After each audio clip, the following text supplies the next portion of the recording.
He's the youngest MP in the Rajya Sabha. Let's give him a bigger round of applause. Regardless of politics, it's a life achievement, and he's going to be around in politics for a very long period of time. Raghav, thank you so much. It's a pleasure to be here. It's a very unique experience because my thanks to the chairman of NBF, the vice chairman, and the entire committee, that we are an industry where we have a service to perform. But as an industry, we have many common issues. And it's great to see a lot of stakeholders have come together, including Raghav Chadha. So Raghav Chadha, now you've been a national spokesperson for your party for very many years. How has your relationship and understanding and experience with the media evolved from then to now? Look, I would define my relationship with the media over the last one decade of my being in public life as kuch khatta, kuch meetha. It's been a mix of both. And the journey started when I was, I think, only all of 22 or 21. When at that point in time, I didn't even get a full beard. And news anchors as well as co-panelists never took me seriously. So from that day to being a member of parliament in the upper house has been quite a journey. And I think I have also seen media over the last one decade evolve and change. Whether it's change for the good or change for the bad, that is of course something that's up for debate. And the jury is out on it. But the relationship has, as I said, has been khata meetha. There have been times when media has been indulgent, media has been impartial, independent, objective, and there have of course been times when media essentially vis-a-vis our case, and I'm speaking from personal experience, performs the duty of not that of a watchdog but that of a bloodhound. And I've seen, I think, both extremes, both sides of the spectrum. Yeah. But Raghav, you know, having watched the evolution of the Aam Aadmi Party, it's literally a revelation that has happened in the past decade. But there was once an energetic activist, Arvind Kejriwal, who was given a lot of exposure by the media. And it's the media who amplified his causes and did make a contribution to who he is today. Look, there have been times in this country where pressure groups and social movements have got a lot of attention of the media. And that section of media, most certainly, that represented the sentiment of the people. And as a result, of course, since you refer to my leader, Mr. Kejriwal, as an activist in his earlier avatar, of course, during the India Against Corruption days, there was reportage and coverage around the movement and the cause of the movement. And that was primarily because it resonated with the people. It was something that the people also felt that was being echoed. And the cause of the movement met the cause of the people. However, when we became a political party, and let me disabuse you of this notion, we received perhaps the first and the worst media blackout. In our 49-day first government in the year 2013, you would remember, and if you were to rewind back to the December of 2013, you would find that my leader, the Chief Minister of Delhi, at that point in time, had registered an FIR against a leading industrialist of this country. He had shot off a letter to his anti-corruption branch and a FIR subsequently was registered. As a result, that leading industrialist, who is also a big media baron, ensured that Aam Aadmi Party and the government of Delhi is blacked out from the media. So the 2015 election that we fought was despite the media blackout and in spite of no media coverage. So despite and in spite the media, through sheer grassroots support and political electoral hard work at the ground, we could come back with the highest ever majority that any political party has received. Well, in a democracy, that's what matters. But it's an evolutionary thing, as I'm sure the party's been evolving. What is your assessment? Is there a neutral media? Is there a right, left, and center of media? But overall, does it give a balanced approach? Look, to say that there is a section of media that is tilted towards the left, there is a section of media that is tilted towards the right, etc., essentially showcases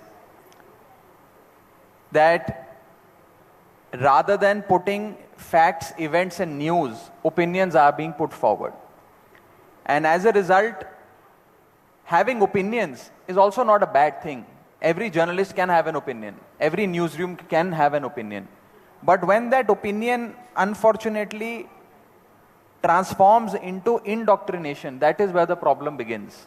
And when agenda is driven, when propaganda is unleashed with the intent of indoctrinating people or manufacturing opinion at the mass level, that is where the problem begins, and that is what I feel a section of media is practicing today. However, some are left, some are right, some are centrist, and therefore there is a balance I don't agree with. Today, you have a particular ideology and a particular point of view of the government at the center which enjoys brute majority. And as a result, they wish to impose that ideology and their views on a large section of media, and for them to carry that point to every nook and corner of this country. My only submission here is that media should not become a carrier of the government line. Media should reflect the public sentiment and not toe the government. But Raghav, doesn't it cut both ways? Because, you are the opposition or at least the challenger in some of the states, but you're also incumbent now, you're government in 2 of these states. So does that not change? Is it just perpetual opposition or complaint against the media with the center? What about your governments? You also are in government now.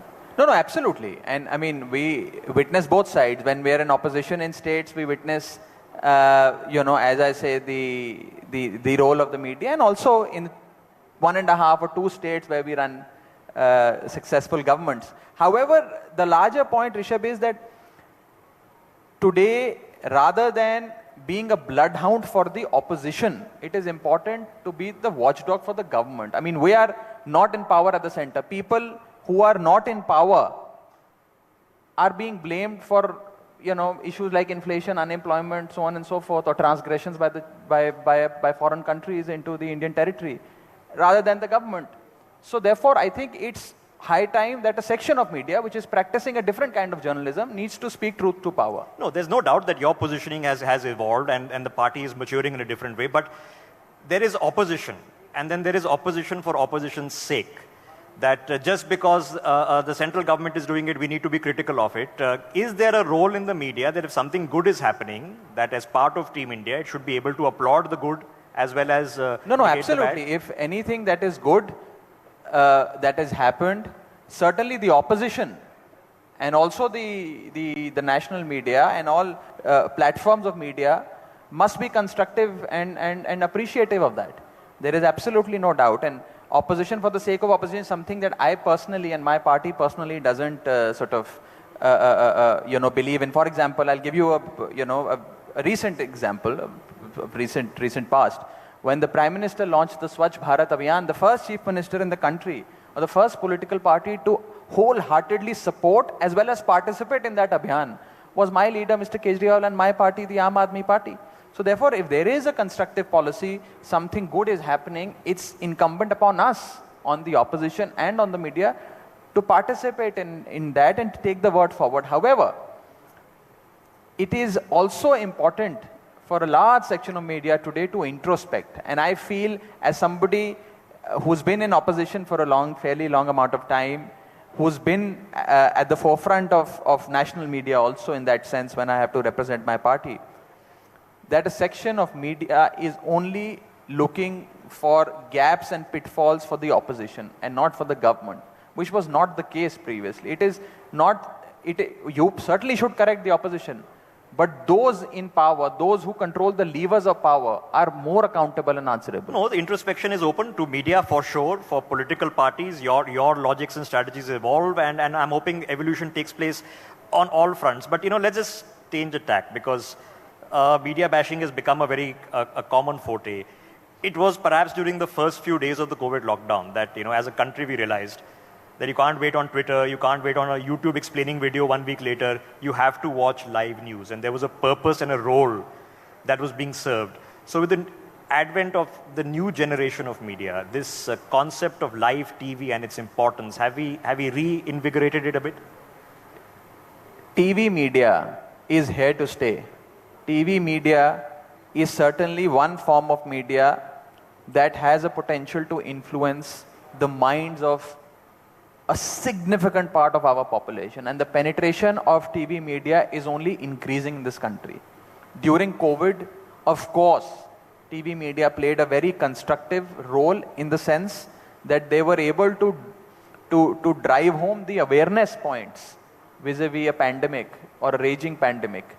And that was certainly one of the biggest utilities of national media, and I certainly applaud all sections of media for that matter for their constructive role during COVID. So now, Raghav, all parties, perhaps better than the media industry itself, yours and others, you have extensive social media teams and a social media outreach. Yet some of the worst excesses, both named and unnamed, happen on social media. Yet it's TV media that's generally bashed, but social media, criticism doesn't often come from politics. Look, social media is a completely unregulated form of media. It's a place where everyone is free to express one's opinion. As long as people are using parliamentary language and are not crossing the line of decency, I think every opinion should be welcome. And I would say that while all of us are in public life, even editors, leading journalists like yourself are also in public life. And therefore, just the way we are open to criticism, journalists must also be open to some form of criticism. Yeah, but I think it's something that we're all trying to understand. Raghav, let me take on the other tack, because I've seen in my career the evolution change in political parties. There was a time when you spoke to political leaders personally and invited them into debates. In TV channels, this becomes centralized, and even in political parties, I think all, bar none almost, have become centralized. Oftentimes, it is junior spokespersons. Very rarely do we get to interact with members of parliament representing their parties on TV debates. I know the number of channels is increased. And in the centralized places, sometimes the party is not represented, the party is boycotting certain channels. How do we then have an effective debate if the parties themselves don't provide people who can make and argue their point well? Look, first of all, I think parties that have a centralized mechanism of assigning spokespersons and panelists for several panel discussions and debates is a very good form of management, I think, and it is purely done by parties, particularly by my party, for optimum utilization of manpower of spokespersons, so that everyone, every channel or every platform where we are invited, we are adequately represented by an able spokesperson, number one. Number two, with those who become senior and those who get promoted, there are new entrants in every organization that must be given an opportunity to perform. And just how you have new anchors and new TV personalities coming up in your news channels every now and then, there are political parties where people join and they perform, and some outperform, and then they progress. As far as access of journalists to politicians is concerned, while senior members and MPs, so on and so forth, may have limited, some of them may have limited their media interactions.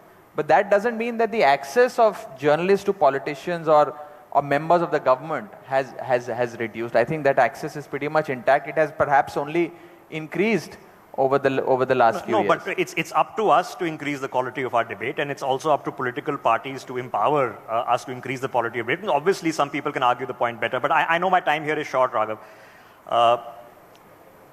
In essence, what is the job that you perceive of media? Are we supposed to just be critical of government, primarily central government, or is there a constructive nation-building role also to be played here? Without referring to being critical of central government or being favorable to opposition, let me say this, that it is incumbent upon media today to put forward news and not noise, to put forward sense and not sensationalism, to put forward journalism, not jingoism.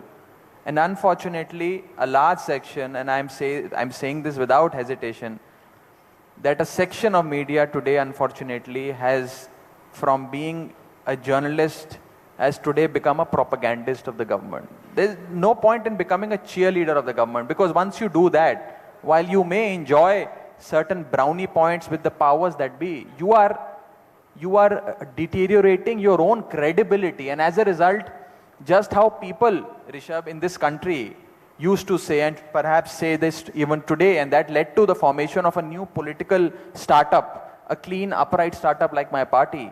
That perception was कि नेता चोर हैं, सब नेता चोर हैं. Now that perception is slowly moving towards media बिका हुआ है, media बिका हुआ है, media बिका हुआ है. And you hear this very often when you interact with the people at the grassroots level, कि जी media बिका हुआ है. So therefore I think it is extremely important on your part, on the part of NBF and several media agencies and outlets, to course correct and to ensure that this idea or this notion that people today have no is doubt undone. introspection is good, but it's the political parties only who say no media bikawa and convince their followers. But I know we are out of time. There are sessions planned. I know you have a flight to catch. Raghav Chadha, ladies and gentlemen, let's have a big round of applause. Thank you very much for taking a few straight Thank you questions. so much. Thank you. For more such videos, subscribe to the NewsX YouTube channel, hit the bell icon.